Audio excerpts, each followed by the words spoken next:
মহানামব্রত ব্রহ্মচারী মহাবৈষ্ণব। 2 বছর পাগল হয়েছিল। তখন থাকতো কোথায়? লালগোলার পাশে একটা ঘরের ভিতরে, একটা অবস্থা। তার কোনো ভক্ত যে একটু খাবার দিত, ওই ল্যাংটা অবস্থায় হা কৃষ্ণ। ও না হলে হবে না, পাগল তোমার হতে হবে, মতুয়া তোমার হতে হবে।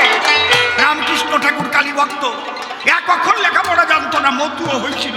মা মা মা মা বলে ডাকিছিল। কোনোদিন চণ্ডী পাঠ করে কালী পূজা দেয়নি। মা মা বলে ভেসে চোখের জলে ওই মতুয়া হয়ে মা কালীর চরণ তলে যখন করেছিল আত্মনিবেদন, তখন ওই মৃন্ময়ী চিন্ময়ী হয়ে সন্তানের কাছে দেখা দিয়ে তার মনের ইচ্ছা করেছিল পূরণ। এর কয় মতুয়া।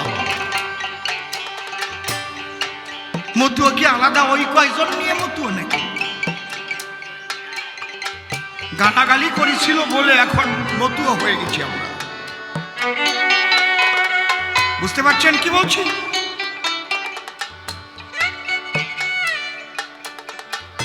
এই জন্যে এই যে সামগ্রিক বিশ্ব কল্যাণের আলোচনা, মুসলমানদের মধ্যেও মতুয়া আছে। ওকে বলে হাক্কানি ফকির।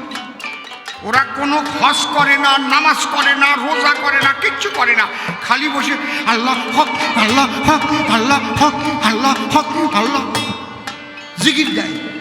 দেখেছি এখন, আমি দেখছি। ওকে হজও নাই, নামাজও নাই, রোজাও নাই, কিছুও নাই, মাতিয়ে গেছে আল্লাহর নামে। আমি দেখি একটু ভালো মতুয়া তো। বুঝতে পারছো আলোচনাটা কোথায় করতেছি? আর কি কারোর সাথে কোনো বিভেদ থাকবে? আর কি মতুয়া বৈষ্ণব রাম ভক্ত কালী ভক্ত কারোর সঙ্গে বিভেদ থাকতে পারে? সবাই হয়ে যাও, মতু হয়ে যাও, মাতিয়ে যাও যার যার ইষ্ট নামে।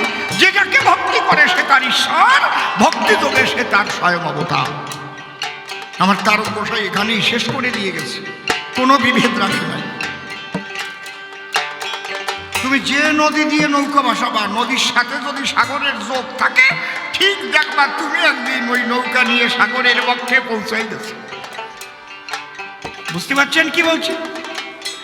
বিভেদ করে যারা, তারা প্রকৃত ধর্ম জানে না যারা, আর তাদের ধর্ম নিয়ে ব্যবসা করা হচ্ছে স্বভাব। তারা একটা গণ্ডিবদ্ধ চিন্তাধারা দিয়ে আটকায় রাখে, নয়তো গুরুগিরি চলবে না। আর তো খাইয়ে কোনো কাম নাই, ওই গুরুগিরি করেই খায়। বুঝেছেন কি বলছি? ওই ব্যবসা ঠিক রাখতে গিয়ে এই সনাতন ধর্মের দফাটা সারিস মানুষে মানুষে গন্ডগোল বাধাই দিচ্ছে। আমারটা বড়, তোমারটা ছোট, তোমারটা মাঝিয়া। হ্যাঁ, কারোটা ছোট না, সবারটা বড়। যার ভক্তি আছে, প্রেম আছে, তার কাছে ঈশ্বর দেখা দেয়। তাই আমার অশ্বিনী কর্তা কি গাইলেন? হরি প্রেম বিচ্ছেদ রোগে বাঁচি না তার ভাবুক বেগে, মন লাগে না ভোগে যোগে, আমি যে রোগে রোগী হয়েছি। ওরে আমি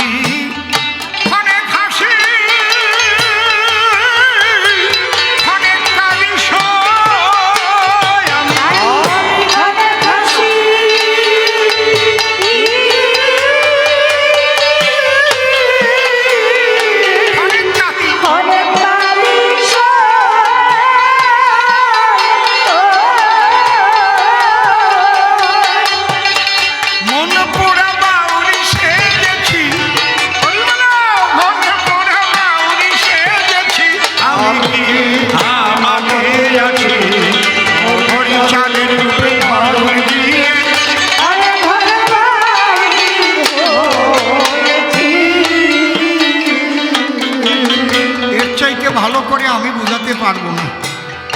একে বোঝে তো বুঝুক, না বোঝে মুখ বুঝুক। এত বড় একটা বাজে গল্প দেবে একটা বৈষ্ণব মানুষ, আমি ভাবতেই পারি না। আমি বলে ফুটো দিলাম, কি বিশ্রী গল্প রে। ছি ছি ছি ছি ছি ছি ছি। কয় লোকটার নাকি লুঙ্গি পরা, তাও আবার আন্ডার ছাড়া। আর ওই যুবতী মেয়েটা সে নাকি পেটে খোঁচা দিয়ে কয় তোমার ড্রামটার দাম কত? ওই লোকটা নাকি একটু আজও টাইপের, পুরো চালাক না, পুরো বলদ না। এই জন্য যখন পেটে খোঁচা দিয়ে কইছে ড্রামের দাম কত, ওই লোকটা রাগ হইছে। তখন নাকি সামনের যে লুঙ্গি উঁচু করে কয় এই নল সহ 14 টাকা।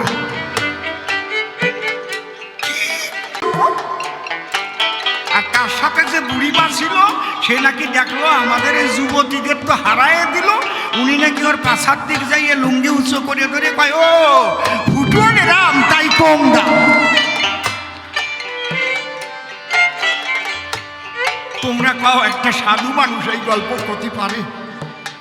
এই লজ্জাও করে না? হ্যাঁ, ওই বুড়ি নাকি একেবারে লুঙ্গি উঁচু করে এইভাবে টাকাই কয় ফুটো রাম। ও যদি ওই টাইমে বাদ দিত কি হতো বুড়ির?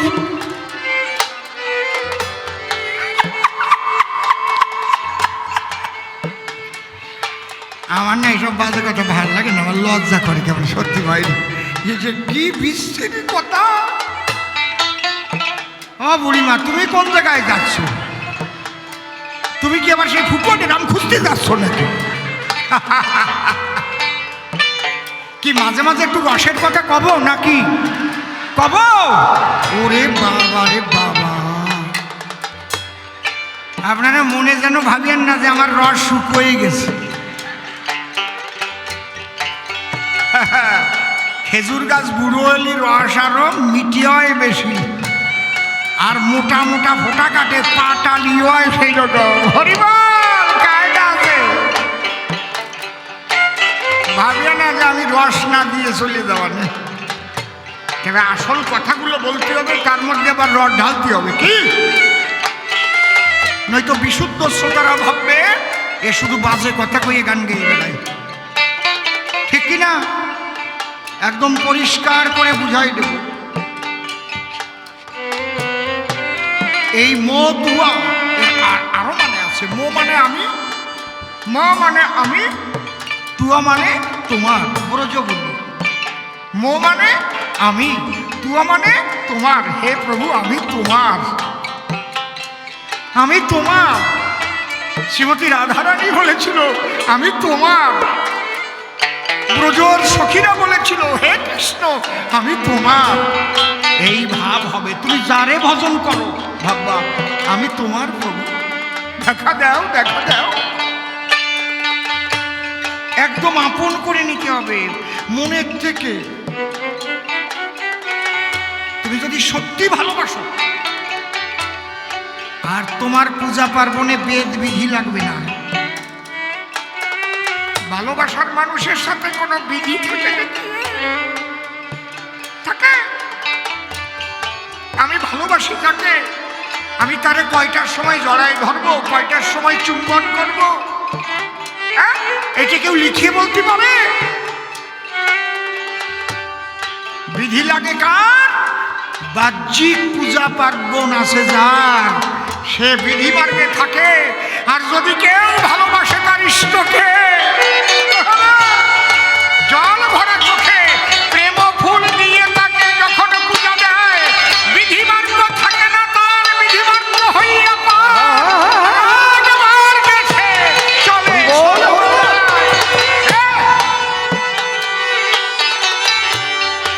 এই রাগ মার্গ ছিল কাদের? ব্রজের সখীদের। এই জন্য আমার তারক চাঁদ কলম দেশে কি মতুয়ার প্রেম ভক্তি অকামনা, তন্ত্র মন্ত্র নাহি জানে ব্রজ উপাসনা। রাগ মার্গ। এই জন্য মতুয়ারা বেদ বিধির ধার ধারে না। তারা তার মনের মানুষকে পূজা দেবে, মনের মানুষকে ভালোবাসবে, বিধানের ঊর্ধ্বে চলে যায়। এই মতুয়া ভাব যদি কোনো কৃষ্ণ ভক্তের উদয় হয়, তার আর বিধান থাকবে না। খেপা বিধান থাকবে না। থাকবে? আপনি কন, আপনি তো কৃষ্ণ ভক্ত, থাকবে কি?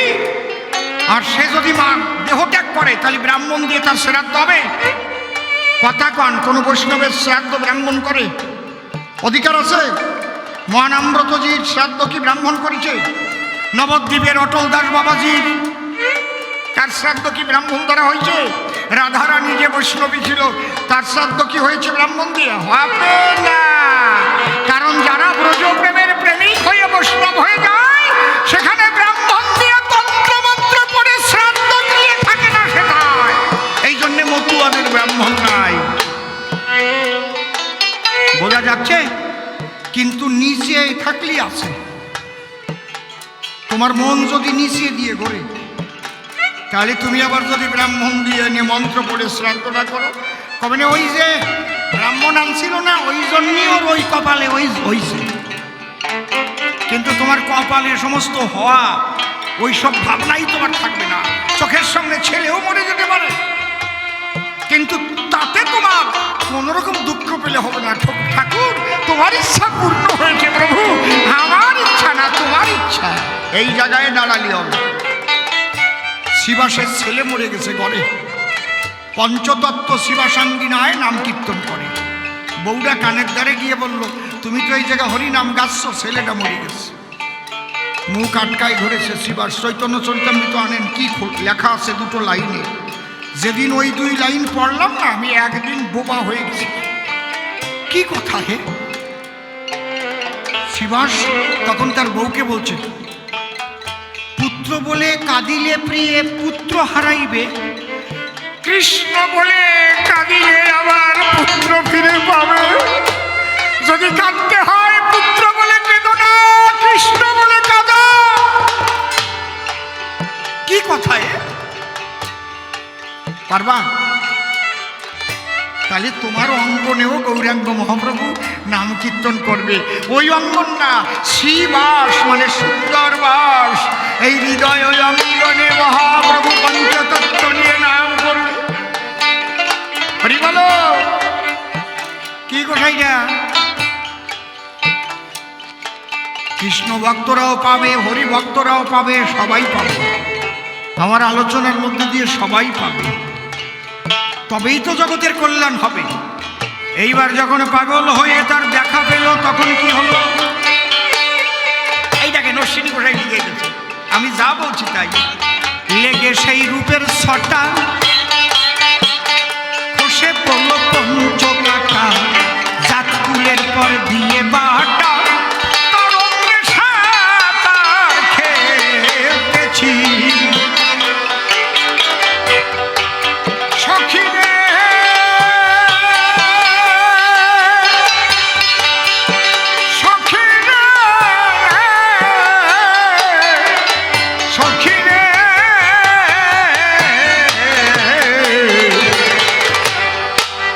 সেই রূপের ছটা খসে পড়ল পঞ্চকাটা, জাত কুলের পর দিয়ে বাটা, তরঙ্গে সাঁতার খেলতেছি।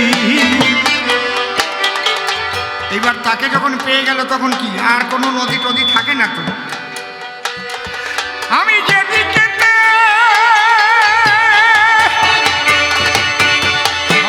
বন্ধ হয়ে যায়,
যে কৃষ্ণ ভক্ত হবে সে কৃষ্ণময় জগৎ দেখবে, যে রাম ভক্ত হবে রামময় জগৎ দেখবে, যে কালী ভক্ত হবে কালীময় জগৎ দেখবে, যে হরি ভক্ত হবে সে হরিময় জগৎ দেখবে।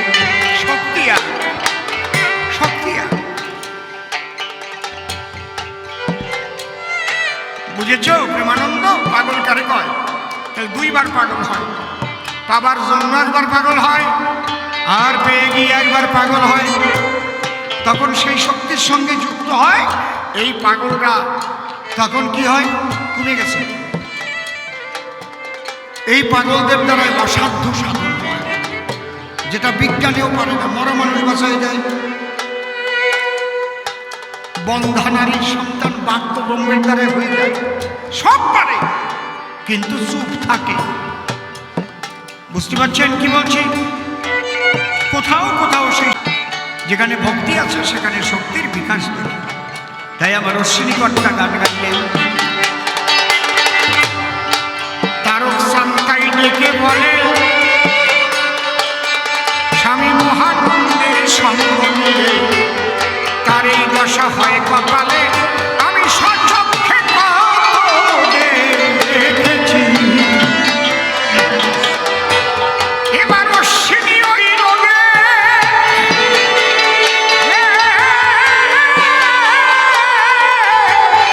মরুর দোলে সই, অশ্বিনী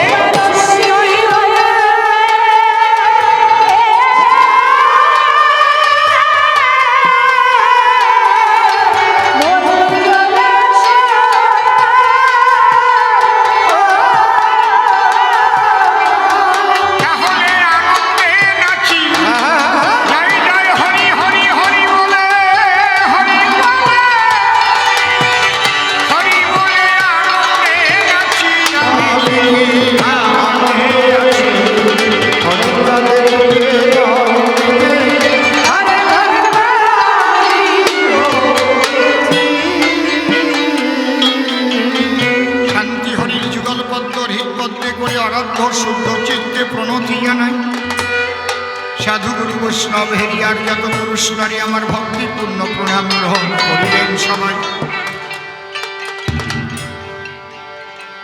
অন্ধকার এই আসরে প্রেমানন্দ নাম ধরে প্রশ্ন করে গিয়েছিল চারিখান, আমি প্রণামিয়া বিচরণের পায়ে গিয়েছি তার ভূমিকায়, প্রশ্নের জবাব দিতে দাঁড়াইছি সবাই। পাগল তত্ত্ব বললাম খুলে, এই পাগল কারে বলে? আর মাতোয়ারা শব্দ থেকে মতুয়া শব্দ এলো, নামটা কিন্তু বড় নয়, ভাবের মূল্য বসুধায়। মতুয়া না হয়ে কে কৃষ্ণ পেল তাই আমারে বলো? যে যে নাম করে মতুয়াও না হলে সে পায় না তারে। জ্ঞানের ঘরে থাকলে পরে কি ইষ্ট পাওয়া যায়?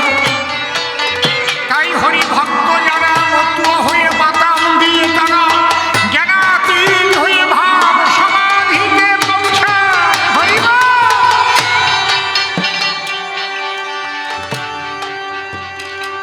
একা একা না, অন্তরঙ্গ সবাইকে নিয়ে মাতাম,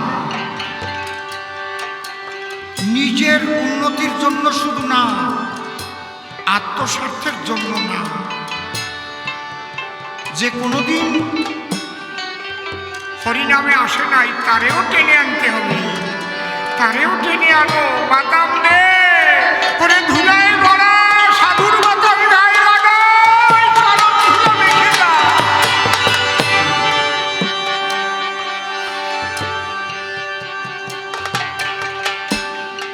এই পাগল বা মতুয়া প্রথম কে ছিল? প্রথম ছিল দেবাদিদেব মহাদেব। এই জন্য তাকে বলে পাগলা ভোলা। সোনার কাশি ত্যাগ করে মনপ্রাণ এক করে কাঁধে নিয়েছিল ভিক্ষার ঝোলা।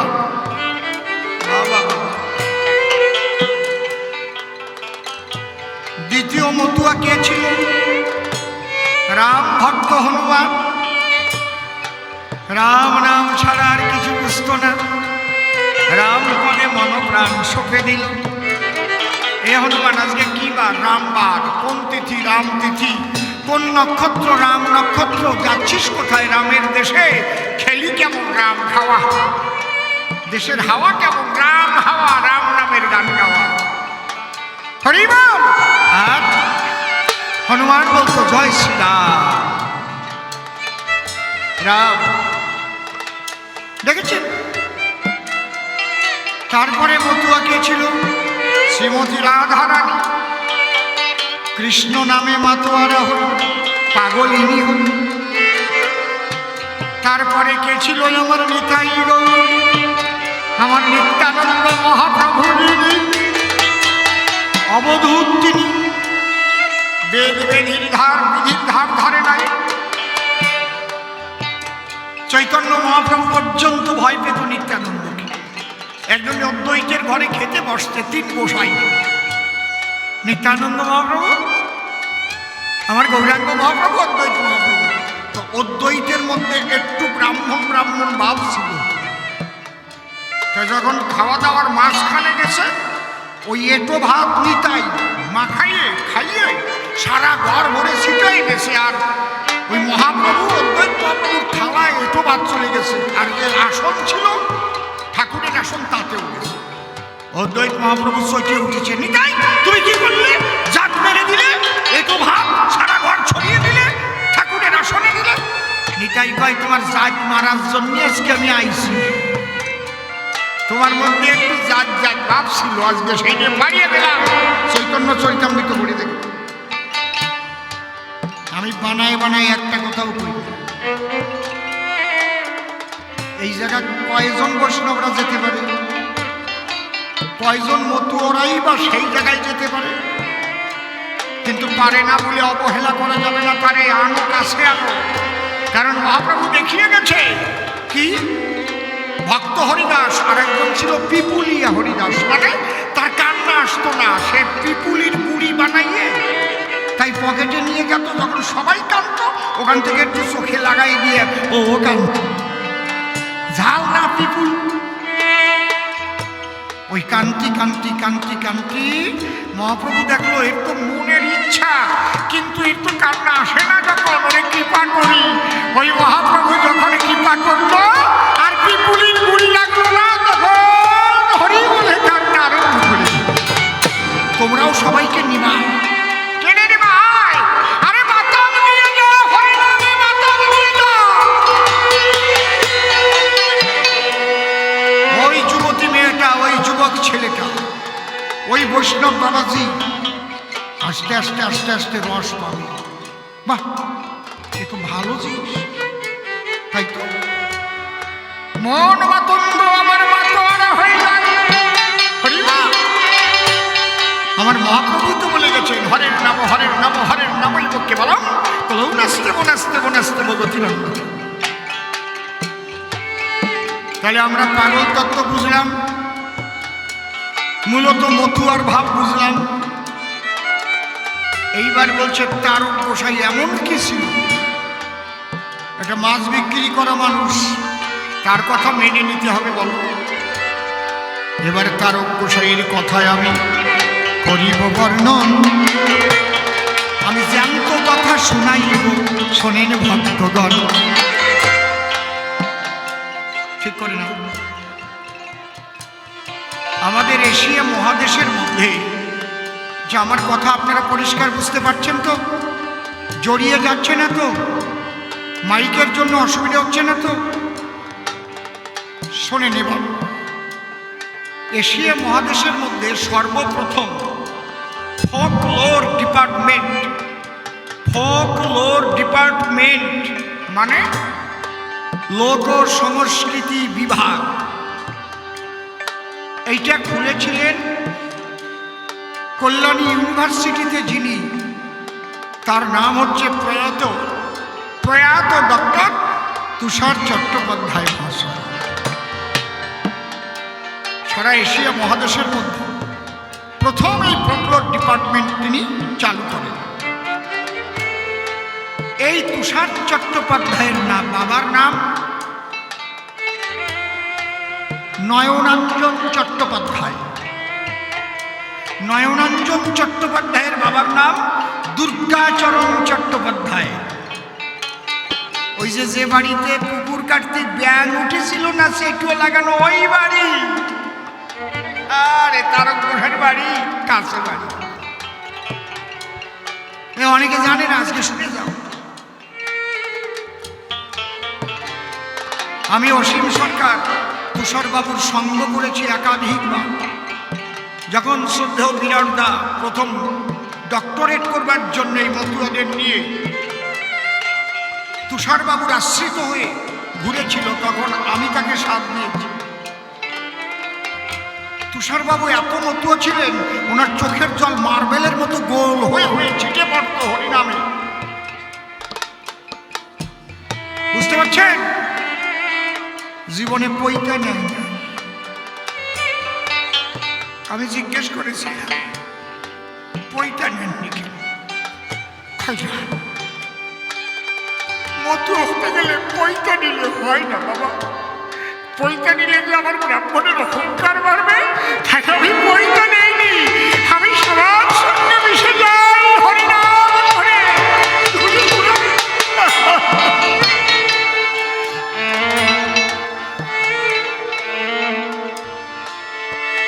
ওই দুর্গাচরণ চট্টোপাধ্যায়ের বাড়িতেই পুকুর খনন করেছে।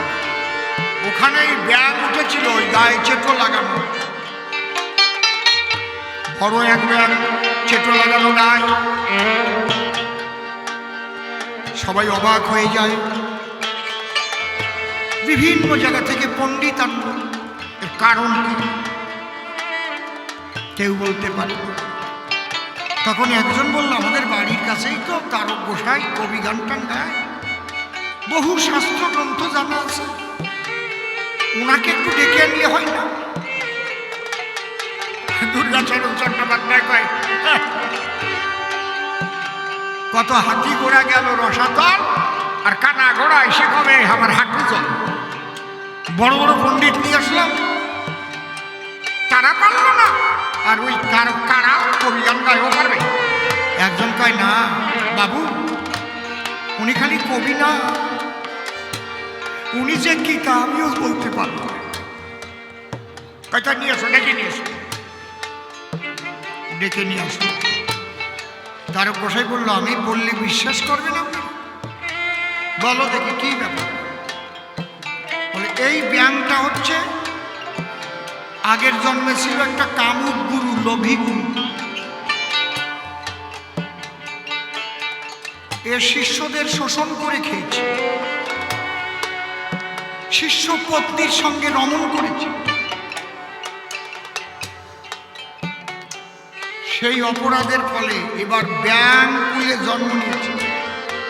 আর যে শিষ্যগুলো ছিল, সেই শিষ্যগুলো চেটো হয়ে গুরুর গায়ে লেগে তারা বলছে, গুরু তুমি আমাদের যেভাবে শোষণ করে খেয়েছো, আমরাও তোমার গায়ে বসে রক্ত শোষণ করে খাবো।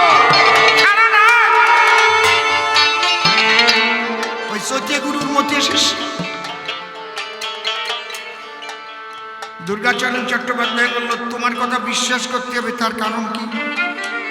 তোমরা কবি গান গাইয়ে বেড়াও, সত্যি ঢেলে মিথ্যে করো, মিথ্যে ঢেলে সত্যি করো, আমরা জানি না। তখন তারক গোসাই বললেন, ঠাকুর মশাই, এ উদ্ধার হবে কিসে সেটাও বলে দিতে পারি। কিসে? যদি কোনো মহামানবের চরণে স্পর্শ পায়, যদি কোনো মহামানবের চরণে স্পর্শ পায়, তাহলে এই জন্ম থেকে গুরু শিষ্য উদ্ধার হয়ে যাবে। এই কথা যেই বলেছে, ওই ব্যাং লাভ দিয়ে আমার তারকের চরণে পড়ে দেহ ত্যাগ করেছে। হরি হরি বল, তারক চাঁদ প্রেমানন্দ, হরি হরি বল।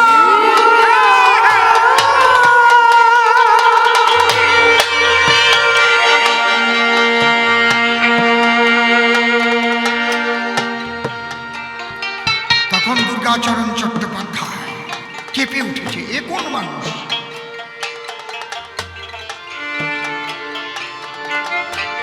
এই যে ওই বাড়ি তারক গোসাইরে মানা আরম্ভ করল, খুব লক্ষ্য করে শুনবেন।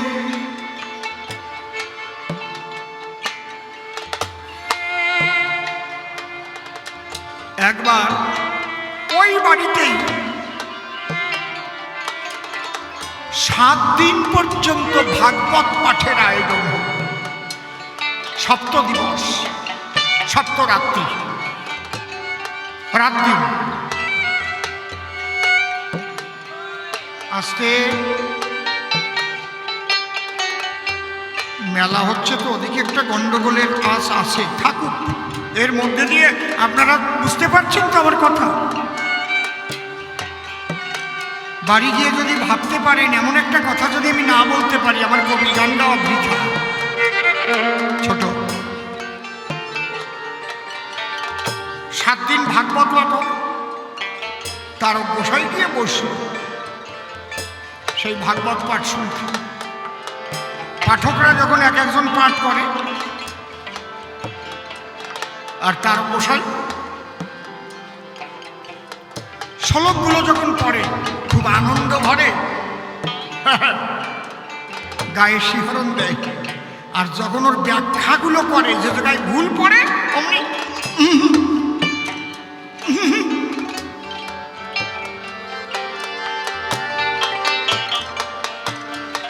পাঠকরা কিন্তু লক্ষ্য করেছে। তখন পাঠকরা ডেকে বলছে, আচ্ছা আপনি কে? এইভাবে আপনি ভাগবত পাঠের সময় আপনি বাধা দিচ্ছেন, তার মানে আমাদের হচ্ছে না। আমি যদি কোনো ভুল ব্যাখ্যা করি, কেউ তো এরকম ঠিক পাবো না। এই গানটা বিজয় সরকারের গান, ওনার নাম দিয়ে গেল কেন? কি বুঝেছেন কি বলছি? পোষা পাখির গান যদি আমি আমার নাম দিয়ে গাই, তাহলে আপনারা কি করবেন? করবেন না? বলছে বলো এইভাবে আরো ঝুল দেও কেন? বলছে আপনারা এত সুন্দর শ্লোকগুলো ব্যাখ্যা করছেন, কিন্তু যখন শ্লোকে টিকা করছেন তখন আপনাদের কোথাও কোথাও মনে হয় ত্রুটি হচ্ছে। আর এত বড় কথা, আমরা নবদ্বীপের পণ্ডিত, আদ্য মধ্য কাব্য তীর্থ পাশ করা, আমরা সব ভাগবত না। তুমি কে? তখন বলছি কোথায় ভুল আছে বলতে হবে। তখন বলছে তাহলে ভাগবত ধরুন। আরে আমার তার উপরে ভাগবতের প্রথম শ্লোক থেকে তারক গোসাই শেষ শ্লোক পর্যন্ত ভাগবত হাতে নিয়ে দেখে বলে নাই, এবং কোন শ্লোকে ভুল হয়েছে তার খাঁটি ব্যাখ্যা কি তারক গোসাই তখন ওই ব্যাখ্যা করছে। আর প্রথম থেকে শেষ শ্লোক পর্যন্ত আমার তারক গোসাই ফেলে বসে সব বলে দিয়েছে। তখন ওই 7 জন ভাগবত পাঠক দুর্গাচরণ চট্টোপাধ্যায়কে ডেকে বললেন, আপনার বাড়ির পাশে আমরা তো গ্রন্থ ভাগবত পড়ি, আপনার বাড়ির পাশে জ্যান্ত ভাগবত বসবাস করে, আপনি বুঝতে পারেন নাই। সেদিন থেকে তাকে উপাধি দিল তারক ভাগবত, উপাধি দিল। হরি হরি হরি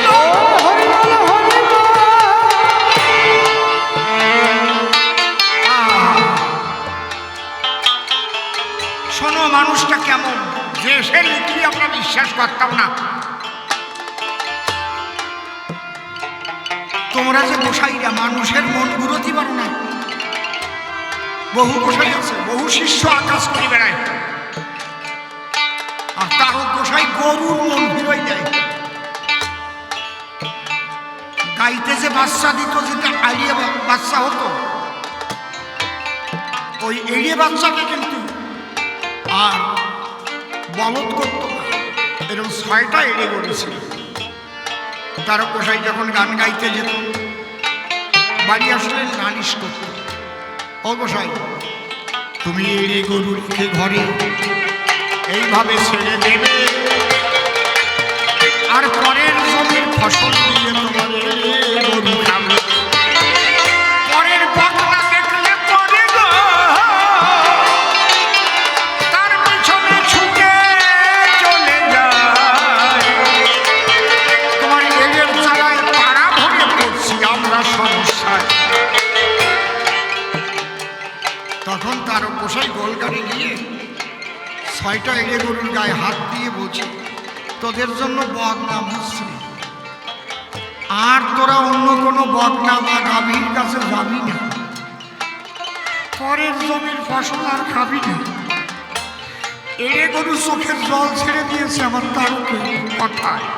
সেদিন থেকে ওই 6টা এড়ে ঘুরত না কারো বকনার পিছে। আমার তারকের বাপকে গরুর মোর ভুলে গেছে। এর নাম তারক গোসাই, এর নাম তারক গোসাই। সাধারণ মানুষ ভেবেছ নাকি তারক গোসাইকে? এইবার তারক গোসাই কি দেখে হরিচাঁদকে ঈশ্বর লিখল? তুমি ঘুরে ঘুরে বাইরে গিয়ে ঝুনঝুনি বাজাবা, আসরে যখন বেচবা ঝুনঝুনিকে বাজাই না। বেশ, হরি বল, বাইরে শুনতে পাচ্ছি না? হরি বলো, হরি বলো। আমি চেষ্টা করছি, মন প্রাণ দিয়ে চেষ্টা করছি, হচ্ছে না। হরি বল, হরি বল, হরি বল।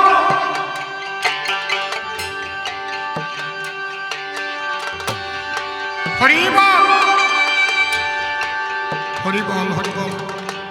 এ বাবা ভলিউম দাও, ভলিউম। ও এত ভালো ভালো কথা রে, আজকে এত সুন্দর প্রশ্ন করেছে না, মনটা ভরে গেছে একদম। কারণ প্রশ্ন ভালো না হলে তো আর কথা আসে না জবাবে। কি বাবা, এই জন্য জবাবদাতার চাইতে প্রশ্নকর্তা মূল্য বেশি হয়। তার প্রশ্ন অনুপাতে আলোচনা করতে হয় সভায়। এমন জায়গা খোঁচা মেরেছে গো, ওরে আমি বলি হারি যাই। প্রেমানন্দের চরণে একটা প্রণাম জানাই।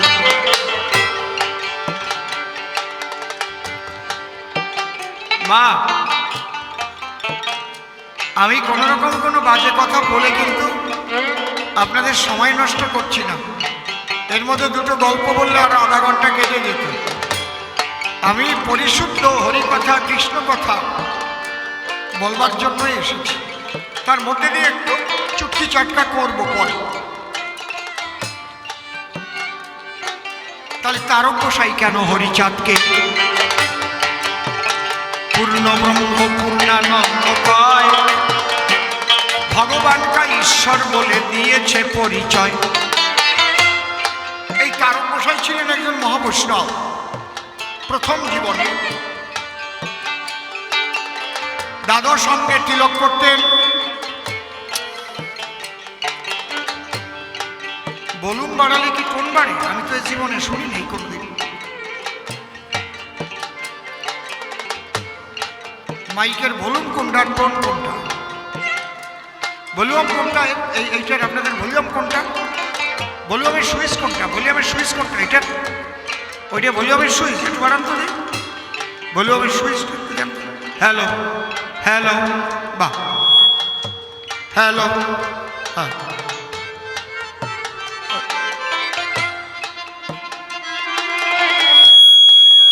হ্যাঁ, টোন বেশি থাকলে হবে না, ভলিউম বাড়াতে হবে, টোন দিলে হবে না।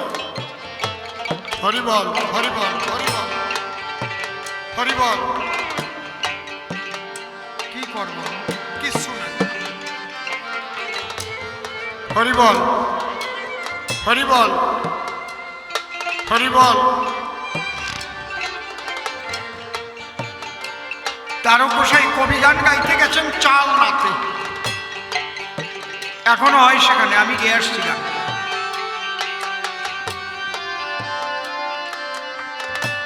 ওই চালনার আসরে কবি গান গাইতেন তারা বসে। পরে বলছি ঘটনা, একটা বিশাল ঘটনা আছে, এখনো আপনারা গেলে দেখতে পারবেন। ওই আসরে গান শুনতে বসেছে মৃত্যুঞ্জয় গোসাই। যেমন আপনারা অনেক গোসাই গান শুনছেন বসে বসে। ওদিন প্রশ্ন ছিল, ঈশ্বর মানুষের বেশে জগতে আসে, তারও দুখানা হাত, দুখানা পা, দুটো চোখ, নাক, মুখ, অঙ্গ প্রত্যঙ্গ, বেশি তো আর কিছু থাকে না। তাহলে বিপক্ষ কবি প্রশ্ন করেছে যে আমরা চিনব কি করে যে এই মানুষটাই সেই ঈশ্বর বা ভগবান। তখন তার গোসাই তার ব্যাখ্যা করতে গিয়ে ভাগবতের যে ব্যাখ্যা ওটা করছে, শুনছে কে? শ্রোতার আসনে বসে আছে মৃত্যুঞ্জয় গোসাই। দেখে নিয়ে অনসুখ যেন কানে না। সেখানে তারক গোসাই ব্যাখ্যা করছে যে এই মানুষের মধ্যে যখন সেই মানুষ হয় উদয়, কিছু চিহ্ন আর লক্ষণ থাকে তাহার গায়ে, ঊনবিংশ চিহ্ন ওরে 32টি লক্ষণ ঈশ্বরের অঙ্গে থাকে সনধি। এইটা তারক গোসাই ব্যাখ্যা করে করে বলছে, শুনছে কে? মৃত্যুঞ্জয় গোসাই। এই তারক গোসাই যখন বলতে বলতে মৃত্যুঞ্জয় গোসাইয়ের দিকে মাঝে মাঝে তাকায়, তখন যেন মন প্রাণ ভরে টান দেয়,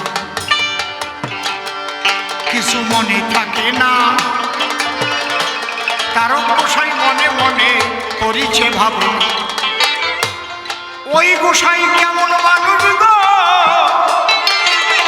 যখন ওই গোসাইয়ের চোখের দিকে তাকায়, আমি কবি গান গাইতে গিয়ে যেন কেমন হয়ে যায়। কবি গান শেষ করে উনি তাড়াতাড়ি চলে গেলেন ওই গোসাই। আমি যেমন যদি আপনার সাথে কথা বলতে চাই, ঝট করে আমি গিয়ে নেমে দাঁড়ান, গোসাই কথা আছে। তার গোসাই বলছে, আচ্ছা আপনার দিকে যখন আমি তাকাই গান গাইতে গাইতে আমি যেন আত্মভোলা হয়ে যাই। তখন মৃত্যুঞ্জয় গোসাই হেসে পড়েছে, বলছে, সরকার মশাই একটা কথা, আপনি যে ঈশ্বরের দাত্রিংশ চিহ্ন, ঊনবিংশ লক্ষণ ব্যাখ্যা করলেন,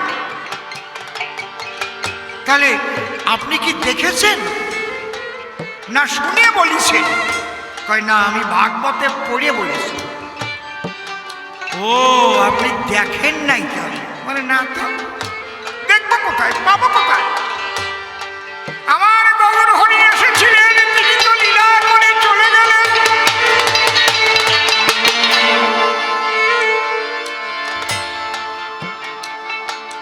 বলছে, তিনি যে আবার এসেছেন তা কি আপনি জানেন? হ্যাঁ, কোথায়? ওরাকান্দিতে। তিনি তার আদি নামে অবতীর্ণ হয়েছেন। তার আদি নাম হচ্ছে হরি। সেই হরি নারায়ণ রূপে অবতীর্ণ হয়েছিল, সেই হরি রাম রূপে অবতীর্ণ হয়েছিল, সেই হরি কৃষ্ণ রূপে অবতীর্ণ হয়েছিল, সেই হরি মহাপ্রভু রূপে এসেছিলেন। এবার সেই হরি নিজে হরি নামে অবতীর্ণ হয়েছে ধরাধামে। হরি হরি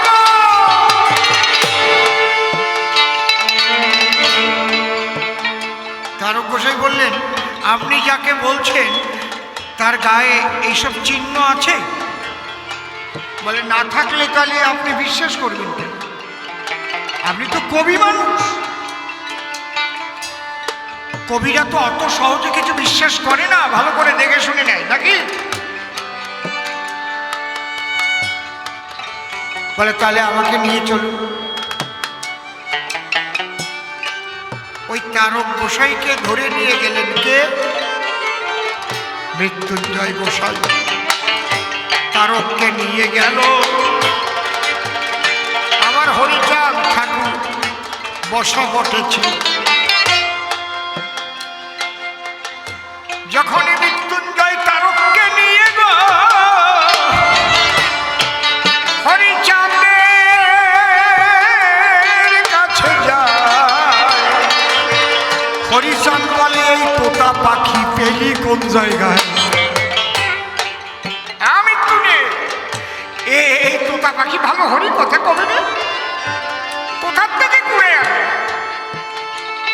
মৃত্যুঞ্জয় গোসাই প্রণাম করেছে, কিন্তু তারক গোসাই হরিচাঁদকে প্রণাম দেয় নাই। কেন?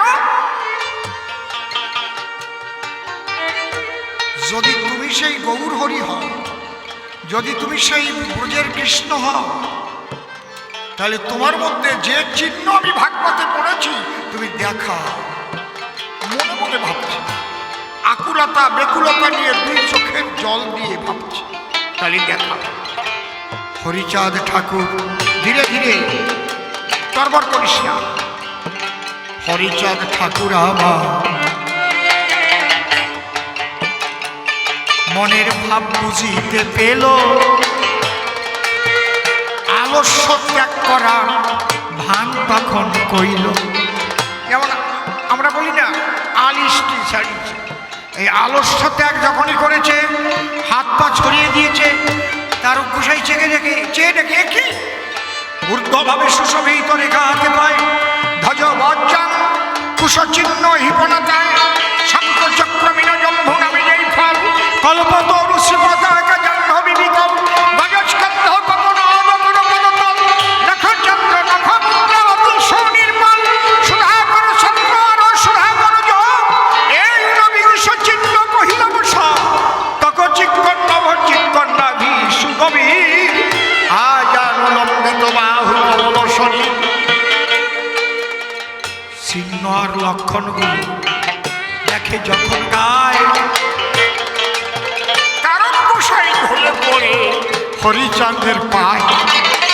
হরি বলে ওরে মৃত্যু নে, ওরে তুই আমার কথা লবি, একবার তারকের নিজে কোলে তুলে লো। তখন ওই মৃত্যুঞ্জয় গোসাই তারকরে ধরে শ্রী হরি চরণে অর্পণ করে প্রেমানন্দে হরি হরি হরি বল হরি বল হরি বল।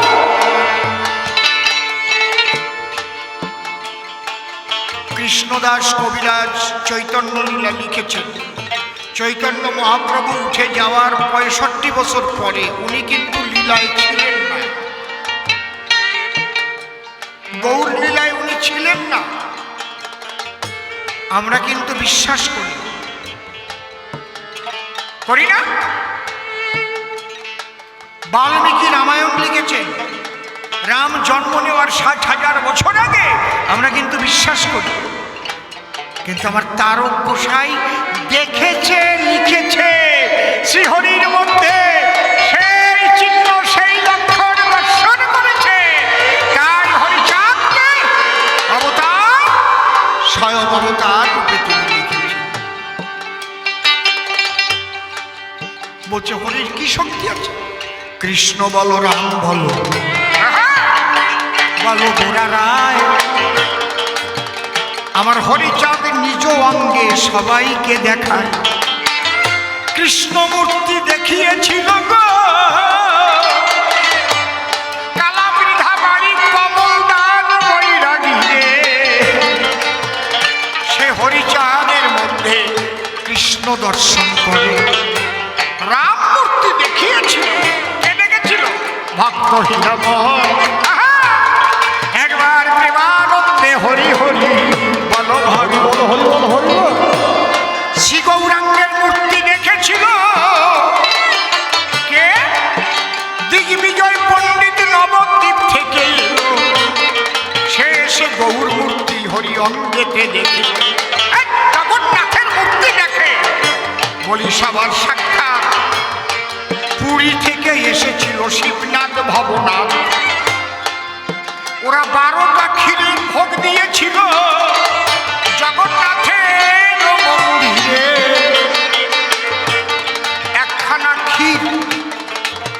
তখন উড়ে, ওরা তখন হত্যা দিয়েছিল। দৈববাণী হয়, স্বয়ং লক্ষ্মী দৈববাণীতে ওদের কাছে কয় যে জগন্নাথের পূজা করিস তোরা এই উড়িষ্যাপুরে, সেই জগন্নাথ জন্ম নিয়েছে উড়িয়া নগরে। ওদের নাম ছিল উড়িয়াকান্দি, উড়িয়াকান্দির থেকে হয়েছে ওড়াকান্দি। তার জন্য প্রসাদ আমি নিজে লিখে দে, এই প্রসাদ অন্য কেউ খেয়ে নেয়নি। সেই প্রসাদ নিয়ে দুই পান্ডা ওড়াকান্দি এলো। কৃষ্ণচূড়া গাছের গোড়ায় হরি বর্ষা ছিল। দূর হতে চেয়ে দেখে জগন্নাথ রায়, দুই পান্ডা প্রণাম করে জগন্নাথের পায়। আবার যখন উঠে তাকায় হরি মূর্তি হলো। একবার প্রেমানন্দে বদন হরে হরি হরি বল হরি বল হরি বল হরি বল। যে হরিচাঁদের অঙ্গে কৃষ্ণ রাম গৌরাঙ্গ জগন্নাথ দেখাতে পারে, তাহলে বলো দেখি ঈশ্বর বলে কেন লিখবে না তারে?